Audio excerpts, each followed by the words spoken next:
This is a message for somebody who feels that they have lost a lot of their hope. Maybe there is misery or despair or depression or a feeling of powerlessness that is really heavy. I've heard from a lot of people in the last week who are expressing these kind of things, and sometimes it's helpful to know that you're not the only one, that there are many others, and we all know this, but sometimes when we're in the thick of it, we feel like it's just us and everybody else out there is happy and connected and not feeling anything like this, but that couldn't be further from the truth. There's a lot of people who are having a hard time getting out of bed and who are finding themselves living a life that really was not something that their younger version was planning on in a negative way. So the message for you, if you are identifying with this kind of energy, is that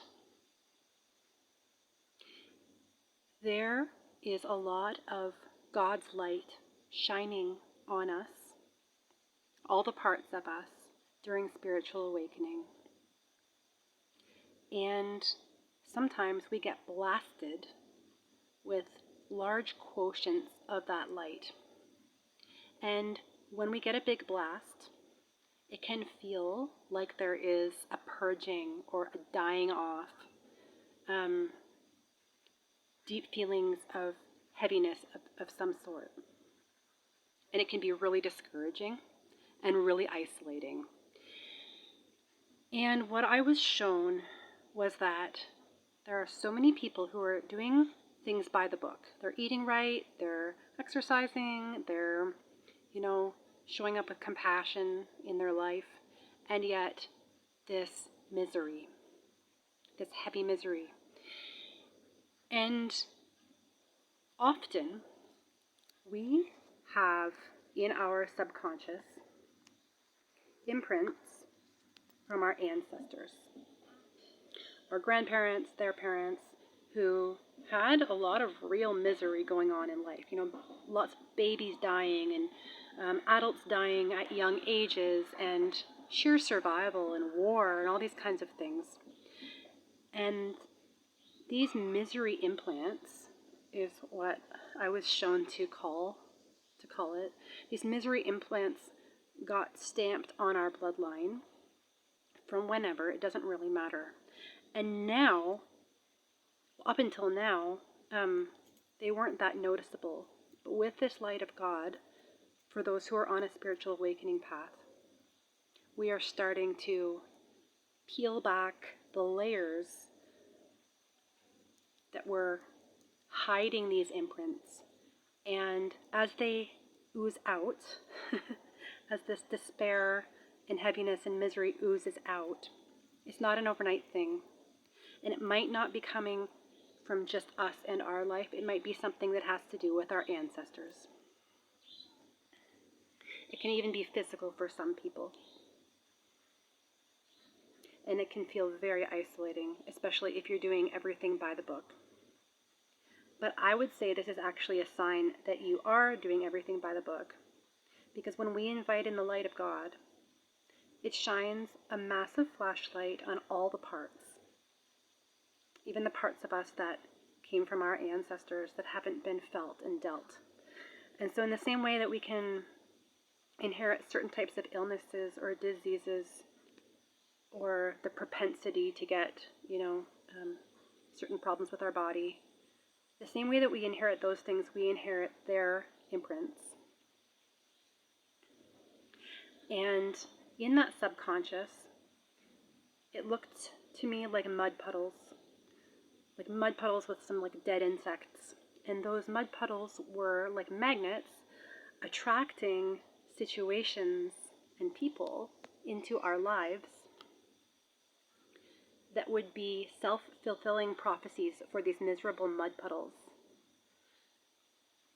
Attracting in things that would continue to validate the existence of misery over and over again, whether it's people we're choosing to spend time with, commitments we're making places that we go that we're not excited about at all, but we're just doing it anyway because that misery mud puddle is calling the shots. And so if this is you, then all that you need to do is notice that this is real. If you're someone who, woke up this morning and is like, oh, I'm really dreading where I need to go. I'm really dreading who I'm going to see or where I'm spending time today. This is an example of the misery imprint calling the shots and creating a life for us that has nothing to do with our dreams or where we want to see ourselves in a year from now. And there's no judgment on that. We're just figuring out that that's what's going on right now. And so what we need to do is be very aware in order to kind of erase these mud puddles and replace them with something beautiful like a tidal pool.